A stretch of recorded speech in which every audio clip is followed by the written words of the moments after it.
Hey everyone, Coach John here, head pro at the Racket Club of Cocoa Beach, and I am very excited to share this next segment with you on doubles strategy, formations, and tactics, and when they're best utilized, and some pros and cons of both. So for today's lesson, we're ditching our rackets, we're picking up those pens and paper, so sit tight, we're headed into the classroom, so take some notes. Here we go. All right, everybody, I hope you have your pen and paper ready because class is now in session. So what we're going to go over here is the most common double strategy tactics, formations, however you would like to phrase it, that you most likely see in your doubles matches, and wanted to know when, how, and where to use these to benefit my doubles game. There are going to be a multitude of different options that can play out, but there is usually one or two situations where using one of these tactics is definitely going to come in and help you.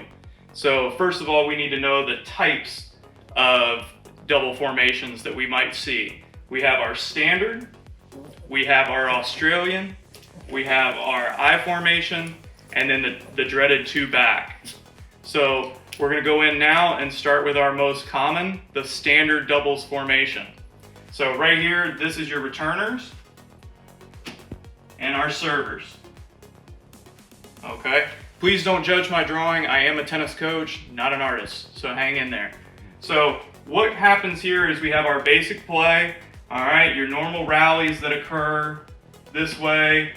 We all get it, okay? These are great situations, especially if you and your partner work well together, getting some poaching opportunities. So the pro of this is it's the plug and play of the doubles formations.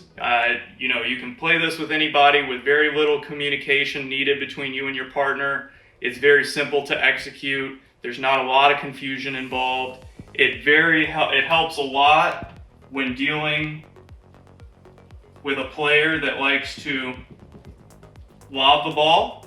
So then this player would just move over, your partner would shift back, and now you're able to play on and continue the point without giving up too much ground. Also, if your opponent likes to hit a good down the line,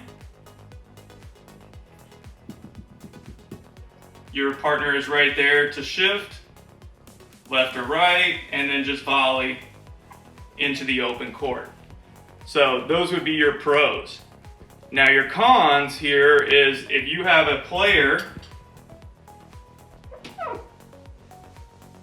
that really has some great returning angles, this can hurt us because it creates separation between me and my partner here, and I would have to go over here to go get that ball, and now all of a sudden we've got a whole half of the court open over here, or if my partner didn't shift over to the middle a little bit, we've got a big lane down the middle. So that would probably be your most important thing to keep in mind. All right, so hang in there. We're going on to our next doubles formation. Okay, so for our next formation, we're talking about the Australian. So as you can see now, the drawing has changed a little bit. I've got my server here and my net player right in front of me. So what's going to happen here is as I serve here, I'm going to then, after I serve, move over to this half of the court because I'm going to try to force that returner to hit that ball down the line.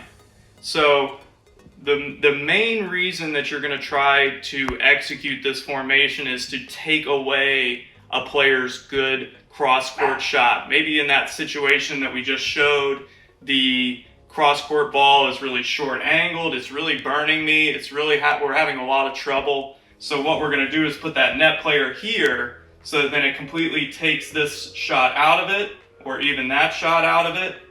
Now they're forced to hit down the line, which is a lower percentage shot, and also maybe usually somebody that has a good cross-court forehand, for you righties, they may not be as strong or confident hitting that down the line ball. So now you're taking someone out of their comfort zone and kind of having them play to something that you might enjoy hitting. And now you kind of change the dynamic of the game. The other way to look at this is your partner is way more comfortable hitting their. The other situation is maybe I, over here, being a right-handed player, am not as comfortable hitting my forehand. I am much more comfortable hitting my backhand. So again, I'm going to force that player to drive that ball to my backhand side. And now I'm able to, again, use one of my weapons to my advantage and kind of change this up and get that player out of position. So those are your two pros, okay, to why you would want to use these. Now, there is obviously some cons here. I mean, you can do this and then you find out, this player has an A+ return down the line because it is leaving half the court open. And it also leaves you a little susceptible to somebody hitting that, little drop shot that's up here, being so far back and having to run all the way across the court. I leave a lot of court open and it just becomes very difficult. So you have to weigh those situations. I would try to use these minimally. I would not use these as a permanent game plan. So let's move on. We're going to our I formation next. All right, so now we're going to talk about the I form. This is the one that really you need a high level of communication between you and your partner because there's going to be some question marks of what's going to happen as you serve. So you want to make sure that you know where your partner is going. And guess what? There cannot be a change once that net player has made a decision and told you, there's no time to hesitate. So what's going to happen here, as you can see from the diagram, I can see here my net player is here in the middle and I'm here serving, okay? So before we go any further, what I'm going to give you is the basic hand signals that I've always liked to use to signal to my partner, very simple, that we can be on the same page. So what you're going to do is, as I turn around, I'm going to look at my hand, I'm going to put it about right in the swole of my back. That way the shadows don't hit it when that's sun. It's an easy way to see what's going on. So here we go. In this situation, since I'm serving, okay, my partner would signal to me, A, I'm going to move to the right. So I would move to the right after the serve is hit, okay? Or I'm going to move to the left as the serve is hit, okay? Or I am going to poach and fake, okay? So I might jump one way and then go the other. I usually like to follow this with a fake and then I'm going this way. So that means that my partner would jump this way and then come back as quick as possible. I would continue going this way. So, like I said, you want to make sure that you and your partner are on the same page here before you even attempt to do something like that. So, here we go. That's how this would play out. I'm going to go ahead and signal to my partner, I want you to move left. We're going to talk about it right before the serve happens or right when they get set. I'm going to serve and move this way, okay? We're going to hope that that player gets greedy and tries to go there, and then my partner just sends it right into the gap, okay? If not, that's okay. That player hits the ball here, and I'm there to strike the ball, either to go back to them, or if I'm going to try to be tricky, I might try to go up over that player. I have multiple options to go from there. The rest is up to you. But there, it gives me a clear example. Again, if maybe my opponent has a weak down the line, I'm kind of baiting them to go down the line here, so that then that way we can catch it and get a quick, easy point.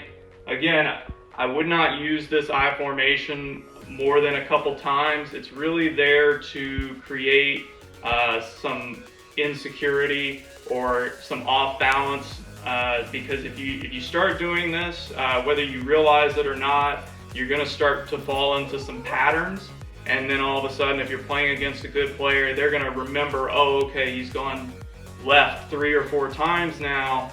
I'm going to go ahead and try to go, towards that right-hand side, away from that partner, and all of a sudden, you kind of just shot yourself in the foot.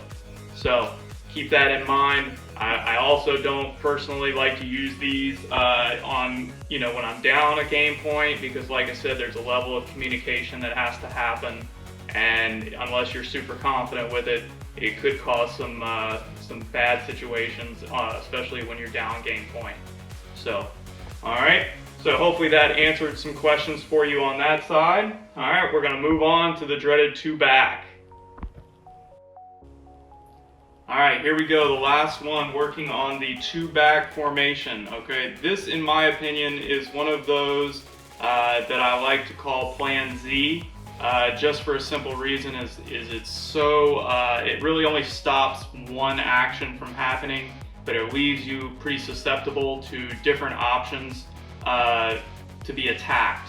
So what happens here is the server's here in their normal position, and then my partner would come back here.